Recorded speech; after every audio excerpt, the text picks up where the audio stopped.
Oh yeah, she's that country girl who overcame the stigma that Southern women are barefoot, backwoods, and backwards. Now she's an articulate voice for conservative values and wisdom in America. Sitting on her front porch, sharing common sense, here's Marnie. Hi y'all, welcome back to my front porch where we talk about common sense principles in America. Today, I want to talk to you about the proper role of government. We've been talking about this for the last few episodes about how things are best governed at that smallest level. But what we want to take a look at today is what is okay for government to do and what is not okay. So if we go back to the most primitive state of mankind, and before there were governments instituted, okay, one person had the right, each individual had the right at that point to be able to protect their life, the right not to be enslaved by another person, which is their liberty. This life, liberty, pursuit of happiness, and property fits under that pursuit of happiness because it's an extension of our faculties to create things and to accumulate property and things like that. So life, liberty, property, pursuit of happiness, these things are inalienable. In other words, we have the right to do them. Okay, we have a right to defend our life, our property. So let's say that you're in the Wild West, okay, and you're out there, it's lawless, there's no law, and somebody tries to steal your horses, or somebody tries to take your wife and carry her off, or whatever.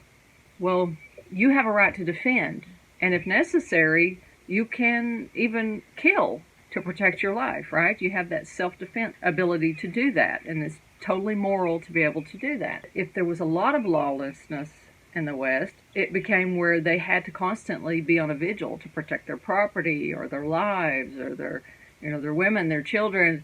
And, when do you have time to plant and when do you have time to grow things or build or whatever if you're constantly, having to defend yourself? So that's why communities got together and they would pick a sheriff, right? A sheriff. And they would delegate to the sheriff the ability to do those things that they could do for themselves, but it's getting crazy. They can't do that and prosper at the same time. So they hire someone to do that for them. So at that moment, government is born. You've got a person who has the delegated authority from a group of people to protect their rights, their life, their liberty, their pursuit of happiness, their property, right? Okay, so that's so far so good. That's a total viable use of government. Now, let's go a step further and let's say that Pioneer A has one horse and something happens to it. It gets sick. It dies. Well, Pioneer B over here has two horses. And so Pioneer A is like, I need a horse, but I don't have the money for a horse. So if he went and stole Pioneer B's extra horse, that'd be theft, right? Okay, he's committed a crime. So what if he now says, well, I'm going to go get the sheriff to make Pioneer B give me his extra horse because, I deserve to have one too, and it's not fair that he gets to have two. That wouldn't be right either, right? You wouldn't do that. He doesn't have the right to delegate to the sheriff the ability to steal someone else's horse on his behalf. If you can't do it yourself without it being morally wrong, then you can't delegate it to the government to do. Also, if everybody in the community got together and decided to vote and say that Pioneer B has to give his spare horse to Pioneer A, that's still wrong, right? No, collectively, this group of people cannot give to the sheriff the capability to steal, to violate a basic moral law, okay? And so what has happened now in our current government is we've delegated to the government properties and abilities that we don't really have as individuals. We would never do it. I'll give you another example. Let's say I'm a farmer and the government says they'll give me $1,000 to plow under my field and not plant anything. That'll help the prices of things. There'll be less food, and then everybody can charge a little bit more for food that way if I just plow mine under, and they'll give me $1,000 to do that. Now, what if instead of just handing me the $1,000, they said, okay, now here's a letter that says you can go around and from all your neighbors you can collect some money. So on the paper it says go get from Bill Jones down the street $56.27. Go over to Mary and get $60.56 from her.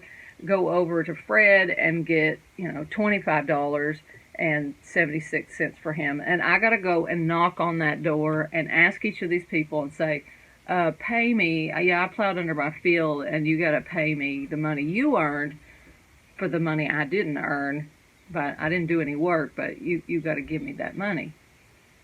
We wouldn't do it if we had to do it ourselves, would we? I mean, who would have the nerve to walk up to somebody's door and do that? And yet, if you get the sheriff or the government to go do that for you, you are violating a basic moral law. So all of these redistribution of wealth and things that we're seeing in society is the equivalent of theft. You cannot delegate to the government a power you don't have morally on your own to do. That's the basic foundation of government. It is delegation.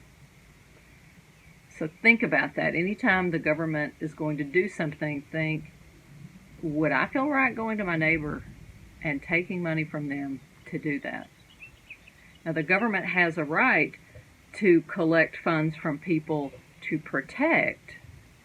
So collecting money for the sheriff's salary is totally viable. That's totally within the bounds of what we're talking about here.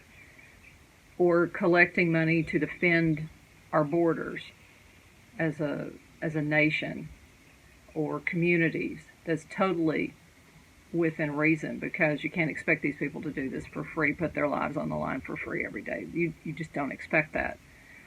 But to say, okay, we're going to take American money, we're going to round it up, and we're going to give it to a foreign country. We're going to give this country over here billions of dollars to protect them. That's not a viable use of taxpayer dollars. You basically have stolen from U.S. citizens and given it to people in another country. So that's it. That's the proper role of government. It's pretty straightforward. It's pretty simple. Yet we violate it constantly in this country, and that is part of why we are losing our lives, our liberty, and our property. And we need to think about that. Y'all have a good day.